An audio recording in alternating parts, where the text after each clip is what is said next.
ಬಂಧುಗಳೇ, ನಾನು ಹಲವಾರು ಹುದ್ದೆಯಲ್ಲಿ ಕೆಲಸ ಮಾಡಿದಂಥ ವ್ಯಕ್ತಿ. ಆದರೆ ಕರ್ನಾಟಕ ಲೋಕಾಯುಕ್ತಕ್ಕೆ ಬಂದ ನಂತರ ನನಗೆ ಅನಿಸಿದ್ದು ಅಷ್ಟರವರೆಗೆ ನಾನೊಬ್ಬ ಕೂಪ ಮಂಡುಕನಾಗಿದ್ದೆ. ಸಮಾಜದಲ್ಲಿ ಆಗು ಹೋಗುವಂಥ ಅನ್ಯಾಯದ ಬಗ್ಗೆ ನನಗೆ ಜಾಸ್ತಿ ಅರಿವಿರಲಿಲ್ಲ. ನಾನು ಸುಖವಾಗಿದ್ದೆ, ಭಾಳಷ್ಟು ಜನರು ಸುಖವಾಗಿದ್ದರಂತ ತಿಳ್ಕೊಂಡಂಥ ವ್ಯಕ್ತಿ ನಾನು. ಲೋಕಾಯುಕ್ತಕ್ಕೆ ಬಂದ ಸ್ವಲ್ಪ ಸಮಯದಲ್ಲೇ ಭಾಳಷ್ಟು ಅನ್ಯಾಯವನ್ನು ಕಂಡೆ. ಅದು ಕೂಡ ಸಂವಿಧಾನದಲ್ಲಿ ಜನರ ಸೇವೆಗಾಗಿ ಸೃಷ್ಟಿ ಮಾಡಿದಂಥ ಸಂಸ್ಥೆಗಳಿಂದ. ಅದು ಶಾಸಕಾಂಗವೇ ಇರ್ಬೋದು, ಕಾರ್ಯಾಂಗವೇ ಇರ್ಬೋದು, ನ್ಯಾಯಾಂಗವೇ ಇರ್ಬೋದು. ಭಾಳಷ್ಟು ಅನ್ಯಾಯವನ್ನು ಕಂಡೆ. ಇದು ಯಾಕೆ ಈ ರೀತಿ ಆಗ್ತಾ ಇದೆ ಅಂತ ನಾನು ನನ್ನಲ್ಲೇ ಚರ್ಚೆ ಮಾಡಿದಾಗ ನನಗೆ ಅನಿಸಿದ್ದು, ಇದು ವ್ಯಕ್ತಿಗಳ ತಪ್ಪಲ್ಲ, ಇದು ಸಮಾಜದ ತಪ್ಪು. ನಾನು ಚಿಕ್ಕವನಾಗಿದ್ದಾಗ ಅಂಥ ಸಮಾಜದಲ್ಲಿದ್ದೆ. ಆ ಸಮಾಜ ಒಳ್ಳೆ ಕೆಲಸ ಮಾಡಿದ್ದವರನ್ನು ಗುರುತಿಸಿ ಪುರಸ್ಕರಿಸ್ತಾ ಇತ್ತು, ತಪ್ಪು ಮಾಡಿದ್ದವ್ರಿಗೆ ಶಿಕ್ಷೆ ಕೊಡ್ತಾ ಇತ್ತು. ಅದು ಕೋರ್ಟ್ ಶಿಕ್ಷೆ ಅಲ್ಲ. ಉದಾಹರಣೆಗೆ ನಿಮ್ಗೆಲ್ರಿಗೂ ಗೊತ್ತಿರ್ಬೋದು, ವಯಸ್ಸಾದವರಿಗೆ, ನಾನು ಚಿಕ್ಕವನಾಗಿದ್ದಾಗ ನನ್ನ ಗ್ರಾಮದಲ್ಲಿ ಯಾರಾದರೂ ಜೈಲಿಗೆ ಹೋಗಿದ್ರೆ ನನ್ನ ಪೋಷಕರು ಹೇಳ್ತಾ ಇದ್ರು, ಮನೆ ಹತ್ತಿರ ಹೋಗಬೇಡ ಅಂತ. ಅದೊಂದು ಸಾಮಾಜಿಕ ಶಿಕ್ಷೆ ಆಗಿತ್ತು. ಅದು ತಪ್ಪು ಮಾಡಿದ್ದವನಿಗೆ ಮಾತ್ರ ಅಲ್ಲ, ಆತನ ಕುಟುಂಬಕ್ಕೂ ಆಗ್ತಾ ಇತ್ತು. ಆದ್ದರಿಂದ ಜನರು ತಪ್ಪು ಮಾಡೋಕ್ಕೆ ಹೆದರ್ತಾ ಇದ್ದರು. ಇವತ್ತು ಆ ಸಮಾಜದ ಭಾವನೆಯಲ್ಲಿ ಅಂಥ ಬದಲಾವಣೆ ಬಂದಿದೆ. ಆ ಸಮಾಜ ಇವತ್ತು ಬರೀ ಶ್ರೀಮಂತಿಕೆ ಮತ್ತು ಅಧಿಕಾರವನ್ನು ಪೂಜಿಸುವಂತಹ ಸಮಾಜದಲ್ಲಿ ನಾವಿದ್ದೇವೆ. ಇವತ್ತು ಜೈಲಿಗೆ ಹೋಗಿ ಜಾಮೀನು ತಗೊಂಡು ಬಂದಂಥ ವ್ಯಕ್ತಿಗಳಿಗೆ ಹಾರ ಹಾಕೋಕ್ಕೆ ಏರ್ಪೋರ್ಟಿಗೆ ಹೋಗ್ತಾರೆ, ಬಸ್ ಸ್ಟೇಷನ್ಗೆ ಹೋಗ್ತಾರೆ, ರೈಲ್ವೆ ಸ್ಟೇಷನ್ಗೆ ಹೋಗ್ತಾರೆ. ಹೂವಿನ ಹಾರ ಅಲ್ಲ, ಸೇಬಿನ ಹಾರ ಹಾಕ್ತಾರೆ, ಜೈಕಾರ ಹಾಕ್ತಾರೆ. ಅಂಥವರು ಅಧಿಕಾರಕ್ಕೂ ಬರ್ತಾರೆ. ಏನು ಸಂದೇಶ ನಾವು ಕಳಿಸ್ತಾ ಇದ್ದೇವೆ? ಸಮಾಜ ಇವತ್ತು ಕೂಡ ಅಂಥವರನ್ನು ಬಹಿಷ್ಕರಿಸ್ತಾ ಇದ್ದರೆ ಇವತ್ತು ಸಮಾಜದಲ್ಲಿ ಒಳ್ಳೆಯವರಿಗೆ ಒಳ್ಳೆಯ ಜಾಗ ಸಿಗ್ತಾ ಇತ್ತು. ಆದರೆ ಅದಿಲ್ಲ. ಇದು ಯಾಕೆ ಈ ರೀತಿ ಆಗ್ತಾ ಇದೆ ಅಂತ ನಾನು ನನ್ನಲ್ಲಿ ಯೋಚನೆ ಮಾಡಿದಾಗ ನನಗೆ ಅನಿಸಿದ್ದು ಒಂದು ರೋಗ, ದುರಾಸೆ ಅನ್ನುವ ರೋಗ. ಈ ರೋಗಕ್ಕೆ ಮಿತಿ ಇಲ್ಲ. ಎಷ್ಟು ಮಾಡಿದರೂ ಸಾಲಲ್ಲ, ಇನ್ನೂ ಬೇಕು, ಇನ್ನೂ ಬೇಕು, ಇನ್ನೂ ಬೇಕು. ಈ ದುರಾಸೆಯ ಅಭಿವೃದ್ಧಿ ಬಗ್ಗೆ, ಈ ಪದ ಬೇಕಂತಲೇ ಬಳಸ್ತಾ ಇದ್ದೇನೆ, ಅಭಿವೃದ್ಧಿ ಬಗ್ಗೆ ಒಂದು ಉದಾಹರಣೆ ಕೊಡ್ತೇನೆ ನಿಮಗೆ. 50ನೇ ದಶಕದಲ್ಲಿ ನೂರಾರು ಹಗರಣಗಳು ನಡೆದವು. ಅದರಲ್ಲಿ ಒಂದು ಹಗರಣದ ಉದಾಹರಣೆ ನಿಮ್ಗೆ ಕೊಡ್ತೇನೆ. ಜೀಪ್ ಹಗರಣ ಅಂತ. ಪರದೇಶದಿಂದ ಜೀಪ್ ವಾಹನವನ್ನು ಖರೀದಿ ಮಾಡುವ ಒಂದು ಕಾಂಟ್ರಾಕ್ಟಲ್ಲಿ ಅಧಿಕಾರದಲ್ಲಿದ್ದಂಥ ಕೆಲವರು 52 ಲಕ್ಷ ರೂಪಾಯಿ ಕೊಳ್ಳೆ ಹೊಡೆದರು 50ನೇ ದಶಕದಲ್ಲಿ. ತದನಂತರದ ದಶಕದಲ್ಲಿ ಒಂದು ಉದಾಹರಣೆ, ಅದು ಬೋಫರ್ಸ್ ಅನ್ನುವ ಒಂದು ಪರದೇಶದಿಂದ ನಮ್ಮ ಯೋಧರಿಗೆ ಆಯುಧವನ್ನು ಖರೀದಿ ಮಾಡುವ ಕಾಂಟ್ರಾಕ್ಟಲ್ಲಿ ಒಂದು ಹಗರಣದಲ್ಲಿ ಕೆಲವು ಅಧಿಕಾರದಲ್ಲಿದ್ದವರು 64 ಕೋಟಿ ರೂಪಾಯಿ ಕೊಳ್ಳೆ ಹೊಡೆದರು.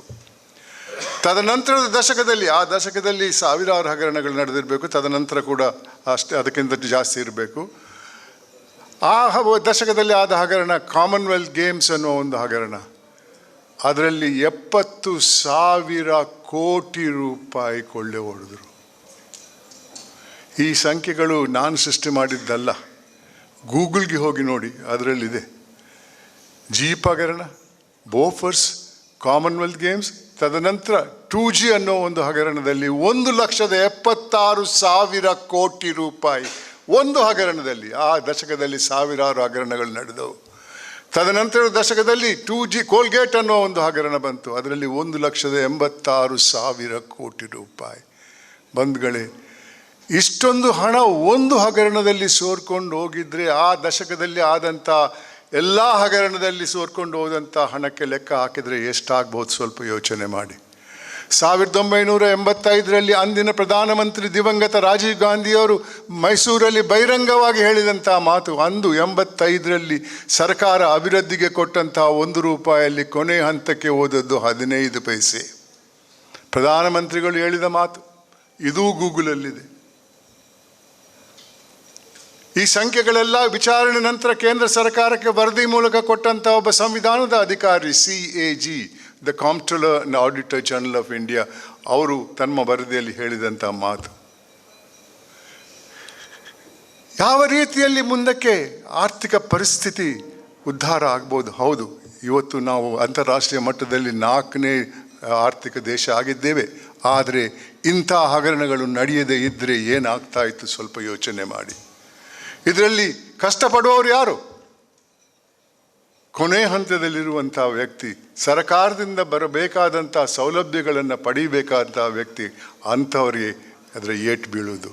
ಶ್ರೀಮಂತರಿಗೆ ಏಟು ಬೀಳಲ್ಲ. ಬಂಧುಗಳೇ, ಈ ದುರಾಸೆಗೆ ದಾರಿ ಏನು? ಇದಕ್ಕೆ ಮದ್ದಿಲ್ಲ, ಶಸ್ತ್ರಚಿಕಿತ್ಸೆ ಇಲ್ಲ, ಕೋರ್ಟಿನ ತೀರ್ಪಿಗೆ ಯಾರು ಹೆದರಲ್ಲ. ಯಾಕಂದರೆ ಇವತ್ತು ಒಂದು ಕೋರ್ಟಲ್ಲಿ ಶಿಕ್ಷೆ ಆಗಬೇಕು, ಮೊದಲನೇ ಕೋರ್ಟಲ್ಲಿ ಶಿಕ್ಷೆ ಆಗಬೇಕಾದ್ರೆ 15ರಿಂದ 20 ವರ್ಷ ಬೇಕು.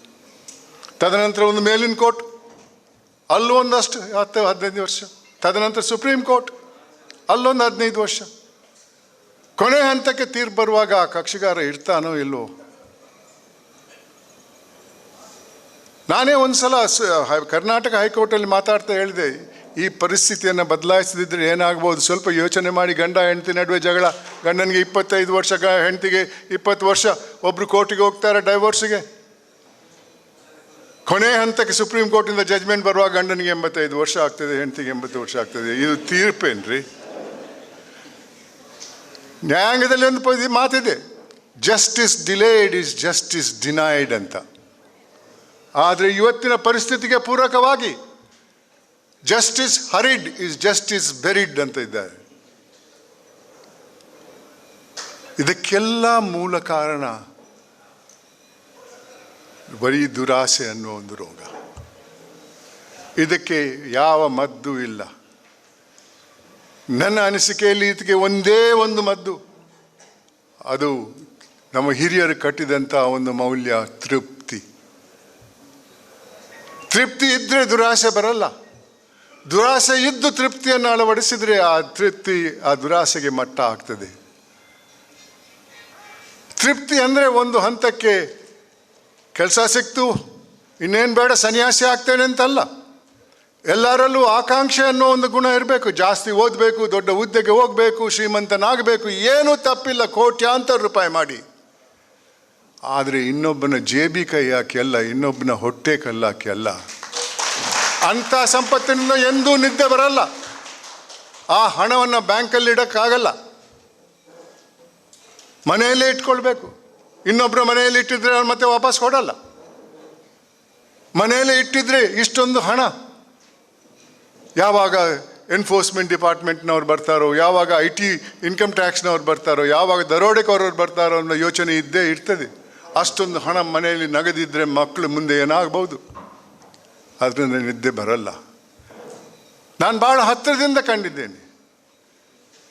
ಒಂದು 5-6 ತಿಂಗಳ ಹಿಂದ್ಗಡೆ TV ಯಲ್ಲಿ ಒಂದು ನೋಡಿದೆ, ಒಬ್ಬ ದೊಡ್ಡ ಹುದ್ದೆಯಲ್ಲಿದ್ದಂಥ ವ್ಯಕ್ತಿ, ಅವನ ಮನೆ ಇನ್ಕಮ್ ಟ್ಯಾಕ್ಸ್ ಡಿಪಾರ್ಟ್ಮೆಂಟ್ನವ್ರು ದಾಳಿ ಮಾಡ್ತಾರೆ. 252 ಕೋಟಿ ರೂಪಾಯಿ ಕಂತೆ ಕಂತೆ ಕಂತೆ ಕಂತೆ ಕಟ್ಟಿ ಕಬಾಟಲ್ಲಿದ್ದನ್ನು ಜಪ್ತಿ ಮಾಡ್ತಾರೆ. ಆತನಿಗೆ ಯಾವ ರೀತಿ ನಿದ್ದೆ ಬರ್ತಾ ಇತ್ತು? ಅಕ್ರಮವಾಗಿ ಪಡೆದ ಸಂಪತ್ತಿನಿಂದ ಸಂತಸ ಬರಲ್ಲ, ನಿದ್ದೆ ಕೂಡ ಬರಲ್ಲ. ಕಾನೂನು ಚೌಕಟ್ಟಲ್ಲಿ ಕೋಟ್ಯಾಂತರ ರೂಪಾಯಿ ಮಾಡಿ legitimately earned wealth is no product of sin. Earn as much as you want,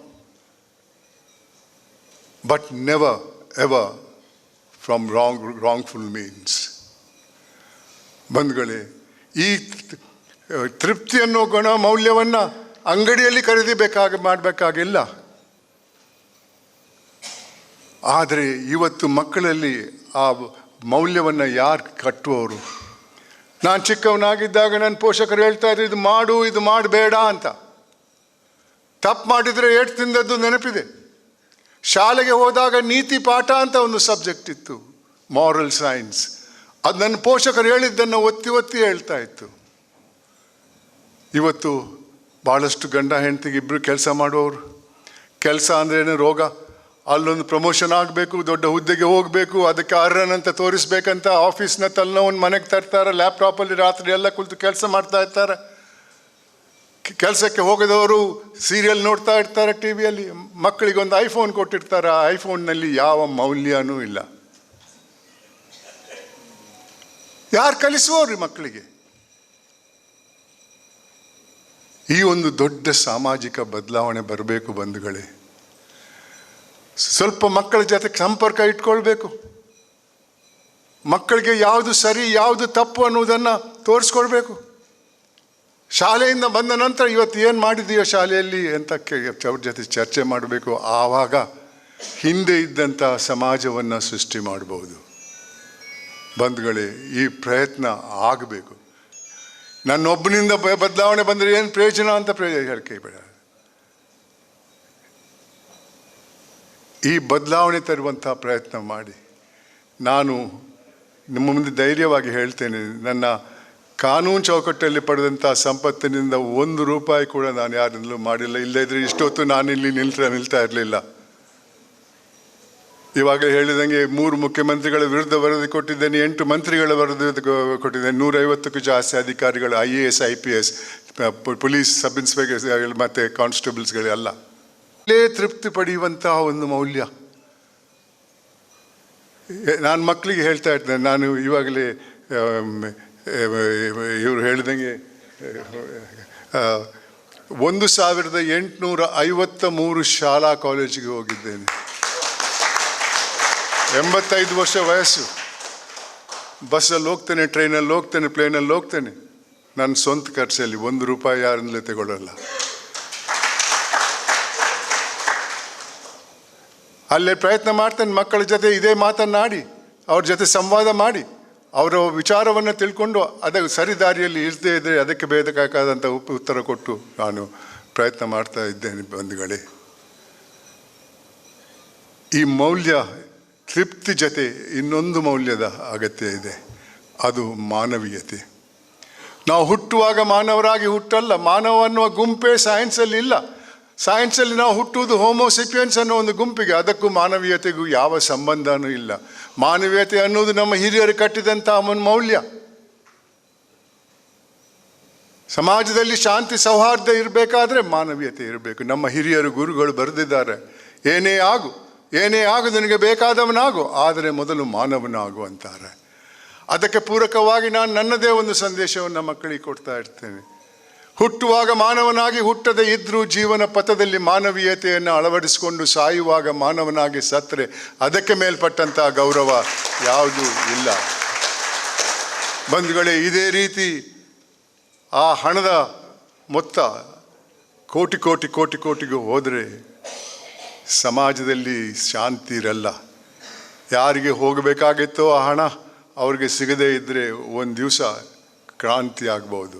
ಕ್ರಾಂತಿ ಆದರೆ ಈ ದೇಶದಲ್ಲಿ ಭಾಷೆಯ ಆಧಾರದ ಮೇಲೆ, ಧರ್ಮದ ಆಧಾರದ ಮೇಲೆ 25 ಬೇರೆ ದೇಶ ಆಗ್ಬೋದು. ಪ್ರಯತ್ನಗಳು ನಡೀತಾ ಇವೆ. ನಮಗೂ ಭಾರತದ ಇತರ ರಾಜ್ಯಗಳ ಸಂಸ್ಕೃತಿಗೂ ಸಂಬಂಧ ಇಲ್ಲ. ನಮ್ಮದು ಬೇರೆನೇ ದೇಶ ಆಗಬೇಕು ಅಂತ. ಇವತ್ತು ಕಾವೇರಿ ನೀರಿನ ಬಗ್ಗೆ ನಾವು ಸುಪ್ರೀಂ ಕೋರ್ಟಲ್ಲಿ ವಾದ ಮಾಡ್ತಾ ಇದ್ದೇವೆ. ನಾಳೆ ಕ್ರಾಂತಿ ಆದರೆ ರಣರಂಗದಲ್ಲಿ ಮಾಡಬೇಕಾದೀತು. ಸ್ವಲ್ಪ ಯೋಚನೆ ಮಾಡಿ, ಮುಂದೆ ಭವಿಷ್ಯ ಯಾವ ರೀತಿ ಇರಬಹುದು, ಅದನ್ನು ಯಾವ ರೀತಿಯಲ್ಲಿ ತಡೆ ಹಿಡಿಬಹುದು ಅನ್ನೋದು ನಾನು ನಿಮ್ಮ ಮುಂದೆ ಇಡಬಯಸ್ತೇನೆ. ಈ 2 ಮೌಲ್ಯಗಳನ್ನು ಇಟ್ಕೊಳ್ಳಿ, ತೃಪ್ತಿ ಮತ್ತು ಮಾನವೀಯತೆ.